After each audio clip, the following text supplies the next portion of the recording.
Module 1, Introduction to Interior Design. Now, what is interior design? Most people think that they know it's just the design of rooms and homes and spaces.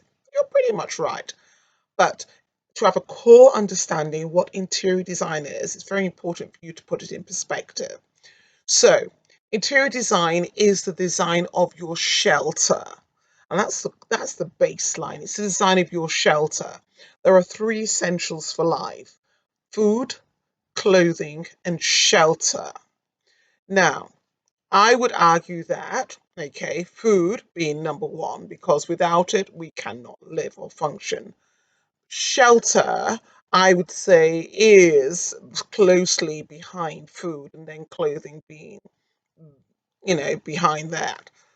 The reason I say that, obviously, food, we need it, we can't live without it, but I would say shelter is the encompassment of everything, if there is such a word. Okay, let me explain. So, food is prepared inside the shelter. Clothing is usually made or put on the body inside the shelter. We all live, function, meet, gather inside the shelter. So, yes, I know I'm incredibly biased, but I believe shelter is pretty much up there, something that we really can't do without for for a long periods of time. Yes, it does depend on the climate where you live, but you do need some shade, which is considered a shelter if you're in a really hot climate, and you definitely will need a shelter if you're in a very cold climate.